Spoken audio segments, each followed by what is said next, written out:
ಈ ಸಲದ ಮಹಾಶಿವರಾತ್ರಿ ಅನ್ನೋ ವಿಶೇಷವಾದ ದಿನ ಫೆಬ್ರವರಿ 15ನೇ ತಾರೀಕು ಭಾನುವಾರ, ಅಂದರೆ ನಾಳೆಯ ದಿನ ಈ ಸಲದ ಶಿವರಾತ್ರಿ ಬಂದಿದೆ. ಹಾಗೆ ಇದು ಯಾವ ಮುಹೂರ್ತದಲ್ಲಿ ಪೂಜೆ ಮಾಡಬೇಕು ಅನ್ನೋದನ್ನೆಲ್ಲ ನಾನು ಪೂರ್ತಿ ಡೀಟೇಲ್ ಆಗಿ ನನ್ನ ಹಿಂದಿನ ವಿಡಿಯೋದಲ್ಲಿ ತಿಳಿಸಿದ್ದೀನಿ. ಆಸಕ್ತಿ ಇರೋ ದಯವಿಟ್ಟು ಒಮ್ಮೆ ಚೆಕ್ ಮಾಡಿ ನೋಡಿ. ಹಾಗೆ ನಾವು ಶಿವದೇವರ ಆರಾಧನೆಯ ದಿನ ಮುಖ್ಯವಾಗಿ ಯಾವ ಮಂತ್ರವನ್ನು ಹೇಳಬೇಕು, ಅದು ಹೇಗೆ ಹೇಳಬೇಕು, ಯಾರು ಹೇಳಬೇಕು, ಎಷ್ಟು ಬಾರಿ ಹೇಳಬೇಕು, ಹಾಗೆ ಮಂತ್ರವನ್ನು ಪಠಿಸೋದಕ್ಕೂ ಮುಂಚೆ ಏನೆಲ್ಲ ಕ್ರಮಗಳನ್ನು ನಾವು ಪಾಲಿಸಬೇಕು ಅನ್ನೋದನ್ನೆಲ್ಲ ನಾನು ಈ ವಿಡಿಯೋದಲ್ಲಿ ಪೂರ್ತಿಯಾಗಿ ಹೇಳ್ತಾ ಹೋಗ್ತೀನಿ. ಹಾಗೆ ಈ ವಿಡಿಯೋ ಇಷ್ಟ ಆಯಿತು ಅಂತ ಹೇಳಿದ್ರೆ ವಿಡಿಯೋನ ಒಂದು ಲೈಕ್ ಮಾಡಿ, ಹಾಗೆ ನನ್ನ ಚಾನಲನ್ನು ದಯವಿಟ್ಟು ಸಬ್ಸ್ಕ್ರೈಬ್ ಮಾಡ್ಕೊಳ್ಳೋದನ್ನು ಮರಿಬೇಡಿ. ಹಾಗೆ ನಿಮ್ಮ ಫ್ರೆಂಡ್ಸ್ ಆ್ಯಂಡ್ ಫ್ಯಾಮಿಲಿಗೆ ಈ ವಿಡಿಯೋನ ಶೇರ್ ಮಾಡಿ. ಈಗ ಯಾವ ಮಂತ್ರವನ್ನು ಪಠಿಸಬೇಕು ಅಂತ ಹೇಳ್ತೀನಿ. ಅದಕ್ಕೂ ಮುಂಚೆ, ಮಂತ್ರವನ್ನು ಪಠಿಸೋದಕ್ಕೂ ಮುಂಚೆ ನೀವು ಏನೆಲ್ಲ ಒಂದು ಕೆಲಸಗಳನ್ನ ಮಾಡಬೇಕು ಅನ್ನೋದು ಬಹಳ ಮುಖ್ಯ ಆಗುತ್ತೆ. ಅದೇನಪ್ಪ ಅಂತ ಹೇಳಿದ್ರೆ, ನೀವು ಬೆಳಗ್ಗೆ ಶುಚಿರ್ಭೂತರಾಗಿ, ಅಂದರೆ ಶುದ್ಧವಾಗಿ ನೀವು ಮನೆಯನ್ನೆಲ್ಲ ಸ್ವಚ್ಛಗೊಳಿಸಿ ಆನಂತರ ಸ್ನಾನಗಳನ್ನ ಮಾಡ್ಕೋಬೇಕಾಗತ್ತೆ. ಮನೆಯನ್ನು ಸ್ವಚ್ಛಗೊಳಿಸೋ ವಿಷಯ ನಾನು ಪ್ರತಿ ಬಾರಿ ಹೇಳ್ತಾ ಇರ್ತೀನಿ. ಯಾಕೆ ಅಂತ ಹೇಳಿದ್ರೆ, ಎಲ್ಲ ಒಂದು ಕೆಲಸಕ್ಕೂ ಮುನ್ನ ಸ್ವಚ್ಛತೆ ಅನ್ನೋದು ಬಹಳ ಮುಖ್ಯ. ನೀವೊಬ್ಬರು ಸ್ವಚ್ಛವಾಗಿ ಸ್ನಾನ ಮಾಡಿಕೊಂಡು ತೊಳೆದಿರುವಂಥ ಮಡಿ ಬಟ್ಟೆನ ಹಾಕ್ಕೊಂಡು ಪೂಜೆ ಮಾಡಿ, ಆಮೇಲೆ ನೀವು ದೇವ್ರ ಕೋಣೆಯಿಂದ ಎದ್ದು ಬಂದಾಗ ಮನೆಯೆಲ್ಲ ಅಲ್ಲಿ ಇಲ್ಲಿ ವಸ್ತುಗಳು ಚೆಲ್ಲಾಪಿಲ್ಲಿಯಾಗಿ ಬಿದ್ದಿದ್ದು ಸ್ವಚ್ಛತೆಯನ್ನು ಕಾಪಾಡ್ಕೊಳ್ತಾ ಇದ್ದರೆ ನಿಮ್ಮ ಮನಸ್ಸಿಗೆ ಏನೋ ಒಂದು ರೀತಿ ಒಂದು ನೆಗೆಟಿವ್ ಎನರ್ಜಿ ಅಂತ ಅನಿಸುತ್ತೆ. ನೀವು ಬೇಕಿದ್ರೆ ಮನೆ ಕ್ಲೀನ್ ಮಾಡಿ ಆಮೇಲೆ ಸ್ನಾನ ಪೂಜೆ ಎಲ್ಲ ಮಾಡ್ಕೊಳ್ಳಿ. ನಿಮ್ಗೆ ಎಷ್ಟು ಒಂದು ಪಾಸಿಟಿವ್ ಎನರ್ಜಿ ಬರುತ್ತೆ. ಹಾಗೆ ಮನೆಗೆ ಯಾರಾದರೂ ಬಂದರು ಅಂತ ಹೇಳಿದ್ರು ಅವ್ರಿಗೂ ಕೂಡ ಒಂಥರ ಖುಷಿ ಅನಿಸುತ್ತೆ. ಹಾಗೆ ನಿಮ್ಮ ಮನೆಯ ಉಳಿದಿರೋ ಸದಸ್ಯ ಏನಿರ್ತಾರೆ ಅವ್ರಿಗೂ ಕೂಡ ಮನೆ ಸ್ವಚ್ಛತೆ ಇದ್ದರೆ ಅದೇ ಒಂದು ಖುಷಿ ಕೊಡುತ್ತೆ. ಬೇಕಿದ್ರೆ ಟ್ರೈ ಮಾಡಿ ನೋಡಿ. ಎಲ್ಲರೂ ಮನೆ ಸ್ವಚ್ಛನ ಮಾಡ್ತೀರಾ, ಆದರೆ ಯಾರಾದರೂ ಬರ್ತಾರೆ ಅಂದರೆ, ಅಥವಾ ಏನಾದರೂ ಅವಶ್ಯಕತೆ ಇದೆ ಅಂದರೆ, ಅಥವಾ ಯಾವಾಗಲಾದ್ರೂ ಅಪರೂಪಕ್ಕೆ ತೀರಾ ನೀಟಾಗಿ ಕಾಣೋ ಥರ ಮಾತ್ರ ಆ ಒಂದು ಟೈಮಲ್ಲಿ ಮಾತ್ರ ಮಾಡ್ತೀರಾ ಅಷ್ಟೇ. ಬಟ್ ರೆಗ್ಯುಲರಾಗಿ ಮನೆಯನ್ನು ಸ್ವಚ್ಛಗೊಳಿಸಿ ನೋಡಿ, ನಿಮಗೆ ಒಂದು ಖುಷಿ ಸಿಕ್ಕತ್ತೆ. ಸೊ ಇದ್ರ ವಿಷಯ ಹೇಳಬೇಕನ್ನಿಸ್ತು, ಹಾಗಾಗಿ ಹೇಳಿದೆ. ಇನ್ನು ಮನೆಯನ್ನು ಸ್ವಚ್ಛ ಮಾಡಿಕೊಂಡು ನೀವು ಸ್ನಾನಾದಿಗಳನ್ನು ಮುಗಿಸಿ ಆ ನಂತರ ಶಿವದೇವರ ಫೋಟೋಗೆ ನೀವು ಪೂಜೆಯನ್ನು ಸಲ್ಲಿಸಬೇಕಾಗತ್ತೆ. ನಿಮಗೆ ಪೂಜೆ ಎಲ್ಲ ಹೇಗೆ ಮಾಡೋದು ಏನು ಅಂತ ನಾನು ಸಾಮಾನ್ಯವಾಗಿ ಎಲ್ಲ ವಿಡಿಯೋಗಳಲ್ಲೂ ಹೇಳಿರ್ತೀನಿ. ಆಮೇಲೆ ನಾನು ಮಂತ್ರದ ವಿಷಯ ಹೇಳಿದೆ. ಆ ಮಂತ್ರ ಹೇಳೋದಕ್ಕೂ ಮುಂಚೆ ನೀವು ಒಂದು ಸಂಕಲ್ಪನ ಮಾಡ್ಕೋಬೇಕಾಗತ್ತೆ. ಏನು ಸಂಕಲ್ಪ ಅಂದರೆ, ನಿಮಗೆ ಏನು ಸಮಸ್ಯೆ ಇದೆ ಮುಖ್ಯವಾಗಿ ಅಂದರೆ, ಶಿವದೇವರು ಅಂತ ಹೇಳಿದ್ರೆ ಎಲ್ಲ ಸಮಸ್ಯೆಗೂ ಪರಿಹಾರ ಕೊಡ್ತಾನೆ ಅಂತ ಹೇಳಲಾಗುತ್ತೆ. ನಮ್ಮ ಕಷ್ಟ ಕಾರ್ಪಣ್ಯಗಳನ್ನ ಕಳಿತಾನೆ, ಜನ್ಮ ಜನ್ಮದ ಪಾಪಗಳನ್ನು ಕಳಿತಾನೆ ಅಂತ ಹೇಳಲಾಗುತ್ತೆ. ಹಾಗೆ ನಿಮಗೆ ಈ ಸಮಯದಲ್ಲಿ ಸದ್ಯದಲ್ಲಿ ಏನು ಸಮಸ್ಯೆ ಕಾಡ್ತಾ ಇದೆ, ನಿಮ್ಮ ಮಕ್ಕಳ ವಿದ್ಯಾಭ್ಯಾಸನ, ಅಥವಾ ನಿಮ್ಮ ಕುಟುಂಬದವರ ಆರೋಗ್ಯನ, ಅಥವಾ ನಿಮ್ಮ ಮಾನಸಿಕ ನೆಮ್ಮದಿನ, ಯಾವ ರೀತಿ ಸಮಸ್ಯೆ ನಿಮಗೆ ಮನದಲ್ಲಿ ಕಾಡ್ತಾ ಇದೆ, ಕೆಲವೊಂದು ನೀವು ಯಾರ ಹತ್ರ ಕೂಡ ಹಂಚ್ಕೊಳ್ಳೋದಕ್ಕೆ ಆಗಲ್ಲ. ಅವರು ಫ್ರೆಂಡ್ಸ್ ಆಗಿರ್ಬೋದು, ನಿಮ್ಮ ಫ್ಯಾಮಿಲಿ ಆಗಿರ್ಬೋದು, ಗಂಡ ಹೆಂಡತಿಗಾಗಿರ್ಬೋದು, ಹೆಂಡತಿ ಗಂಡಂಗಾಗಿರ್ಬೋದು, ಕೆಲವೊಂದು ವಿಷಯಗಳನ್ನ ನಾವು ಶೇರ್ ಮಾಡ್ಕೊಳ್ಳೋದಿಲ್ಲ. ಗಂಡ ಹೆಂಡತಿ ಮಧ್ಯೆ ಕೆಲವೊಂದು ವಿಷಯಗಳು ಮುಚ್ಚಿಡ್ತೀವಿ. ಯಾಕೆ ಅಂತ ಹೇಳಿದ್ರೆ, ನಾವು ನಮ್ಮ ಸಮಸ್ಯೆಗಳನ್ನ ಅವ್ರ ಬಳಿ ಹೇಳ್ಕೊಳ್ಳೋದ್ರಿಂದ ಅವರು ಮಾನಸಿಕವಾಗಿ ಚಿಂತೆ ಮಾಡೋದಕ್ಕೆ ಶುರು ಮಾಡ್ತಾರೆ, ಅವ್ರ ಮಾನಸಿಕ ಆರೋಗ್ಯ ಹಾಳಾಗುತ್ತೆ. ಹೀಗೆಲ್ಲ ಒಂದು ಒಳ್ಳೆಯ ಉದ್ದೇಶದಿಂದ ನಾವು ಕೆಲವು ವಿಷಯಗಳನ್ನು ಶೇರ್ ಮಾಡಿರೋದಿಲ್ಲ. ಅಂತಹ ಸಮಸ್ಯೆಗಳನ್ನು ಕೂಡ ದೇವರ ಹತ್ರ ನೀವು ಶೇರ್ ಮಾಡ್ಬೋದು. ಅದಕ್ಕೆ ಸಮಸ್ಯೆಗೆ ಪರಿಹಾರವನ್ನು ಕೂಡ ಕಂಡುಹಿಡ್ಕೋಬೋದು.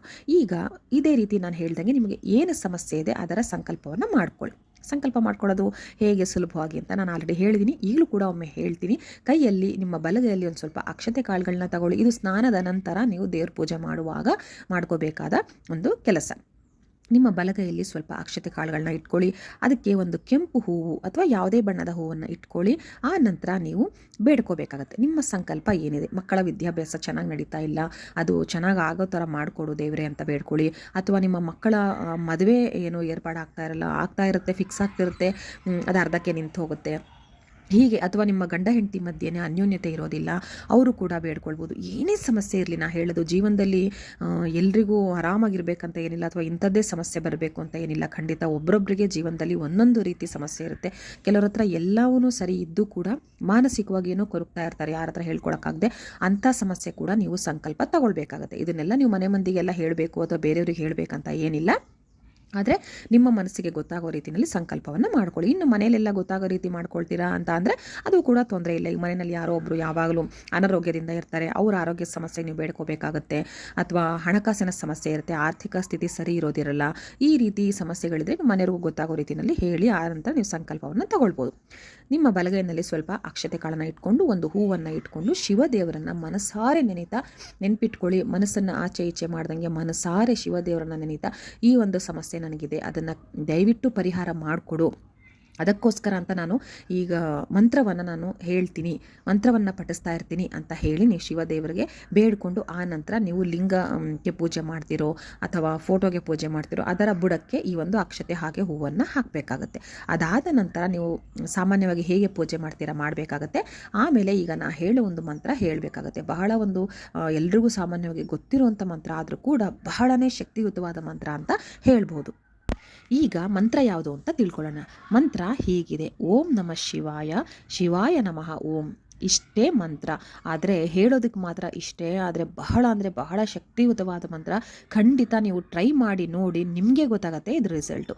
ಓಂ ನಮಃ ಶಿವಾಯ, ಶಿವಾಯ ನಮಃ ಓಂ. ಈ ಒಂದು ಮಂತ್ರವನ್ನು ನೀವು ಪಠಿಸ್ಬೇಕಾಗತ್ತೆ. ಈಗ ಇದನ್ನು ಎಷ್ಟು ಬಾರಿ ಪಠಿಸ್ಬೇಕು ಅಂತ ಹೇಳ್ತೀನಿ. ಮೊದಲನೇದಾಗಿ ಇದನ್ನು ನೀವು ದೇವ್ರ ಮುಂದೆ ಕೂತ್ಕೊಂಡಾಗ ಕನಿಷ್ಠ 11 ಬಾರಿ ಆದರೂ ಪಠಿಸ್ಬೇಕಾಗತ್ತೆ. ಓಕೆನಾ? 11 ಬಾರಿ ಆದರೂ ನೀವು ದೇವ್ರ ಮುಂದೆ ಕೂತು ಚೆನ್ನಾಗಿ ಪಠಿಸಿ, ಭಕ್ತಿಯಿಂದ ಪಠಿಸಿ. ಆ ನಂತರ ನಿಮ್ಮ ಕೆಲಸಗಳನ್ನ ಮಾಡ್ಕೊಳ್ಬೋದು. ಹಾಗೆ ನೀವು ಉಪವಾಸ ಇದ್ದರೆ ತುಂಬ ಒಳ್ಳೆಯದು. ಉಪವಾಸ ಹೇಗೆ ಅನ್ನೋದನ್ನು ಕೂಡ ನನ್ನ ಹಿಂದಿನ ವಿಡಿಯೋದಲ್ಲಿ ತಿಳಿಸಿದ್ದೀನಿ, ಅದನ್ನು ಕೂಡ ಒಮ್ಮೆ ಚೆಕ್ ಮಾಡಿದ್ರೆ ಒಳ್ಳೆಯದು. ಇನ್ನು ಸಿಂಪಲಾಗಿ ಹೇಳಬೇಕಂತಂದರೆ ಅಕ್ಕಿ ಪದಾರ್ಥಗಳನ್ನ ದಯವಿಟ್ಟು ಸೇವಿಸಬೇಡಿ. ಉಪ್ಪಿಟ್ಟು ಅಥವಾ ಗೋಧಿ ಹಿಟ್ಟಿಂದ ಮಾಡಿರುವಂತಹ ದೋಸೆ, ಅವಲಕ್ಕಿ ಈ ಥರ ಪದಾರ್ಥಗಳನ್ನ ಸೇವನೆ ಮಾಡ್ಬೋದು. ಹೀಗೆ ಮಾಡ್ಕೊಳ್ತಾ ನೀವು ಈ ಒಂದು ಮಂತ್ರವನ್ನು ಪಠಿಸಿರ್ತೀರ ಅಲ್ವಾ, ನೀವು ಪಠಿಸಿ ನೀವು ಹೊರಗಡೆ ಎದ್ದು ಬರ್ತೀರಾ ದೇವ್ರ ಕೋಣೆಯಿಂದ. ಆ ನಂತರ ಪೂರ್ತಿ ದಿನ ರಾತ್ರಿ ನೀವು ಈ ಒಂದು ಮಂತ್ರವನ್ನು ಮನಸ್ಸಲ್ಲಿ ಕೂಡ ಪಠಿಸ್ತಾ ಇರ್ಬೋದು, ನಿಮ್ಮ ಕಷ್ಟವನ್ನು ನೆನೀತಾ. ಇಡೀ ದಿನ ಹಾಗೆ ಜಾಗರಣೆ ಮಾಡ್ತೀರಾ ಅಂತ ಹೇಳಿದ್ರೆ ಇಡೀ ರಾತ್ರಿ ನೀವು ಎಷ್ಟು ಹೊತ್ತು ಎಚ್ಚರವಾಗಿರ್ತೀರಾ, ನಿದ್ದೆ ಮಾಡೋಕ್ಕೂ ಮುಂಚೆ ಅಥವಾ ನಿದ್ದೆನೇ ಮಾಡದೆ ಎಷ್ಟು ಹೊತ್ತು ಎಚ್ಚರಾಗಿರ್ತೀರಾ, ಬೆಳಗ್ಗೆ ಪೂಜೆ ಮಾಡಿದ ಸಮಯದಿಂದ ಹಿಡಿದು ಅಷ್ಟೂ ಸಮಯ ಕೂಡ ನೀವು ಈ ಒಂದು ಮಂತ್ರವನ್ನು ಪಠಿಸ್ತಾ ಇರ್ಬೋದು. ಏನೂ ಸಮಸ್ಯೆ ಇಲ್ಲ. ಹಾಗೆ ಇದನ್ನು ಯಾರು ಪಠಿಸ್ಬೇಕು ಅಂದರೆ ಖಂಡಿತವಾಗ್ಲೂ ಈಗ ತಾನೇ ಮಾತು ಕಲಿತಂಥ ಮಗುವಿಂದ ಹಿಡಿದು ವಯಸ್ಸಾಗಿ ನೀನು ತೊದಲುತ್ತಾ ಇರ್ತಾರೆ, ಮಾತು ಸರಿಯಾಗಿ ಆಡೋಕ್ಕೆ ಬರ್ತಾ ಇರಲ್ಲ, ಅವರು ಕೂಡ ಈ ಒಂದು ಮಂತ್ರವನ್ನು ಪಠಿಸ್ತಾ ಇರಬಹುದು.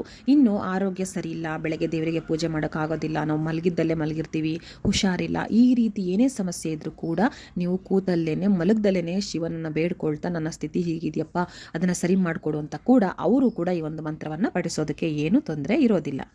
ಆದರೆ ನಿಮ್ಮ ಕಷ್ಟದ ಸಂಕಲ್ಪವನ್ನು ಮಾಡಿಕೊಂಡು ಈ ಒಂದು ಮಂತ್ರವನ್ನು ಹೇಳಿ, ಅದೊಂದು ಮಾತ್ರ ತಪ್ಪಿಸಬೇಡಿ. ಮನೆಯಲ್ಲಿ ಒಬ್ಬರು ಸಂಕಲ್ಪ ಮಾಡಿಕೊಂಡ್ರೂ ಸಾಕಾಗತ್ತೆ. ಹಾಗೆ ನಾಳೆಯ ಈ ಒಂದು ವಿಶೇಷ ದಿನವನ್ನು ಉಪಯೋಗ ಮಾಡ್ಕೊಳ್ಳಿ ಎಲ್ಲರೂ ಕೂಡ.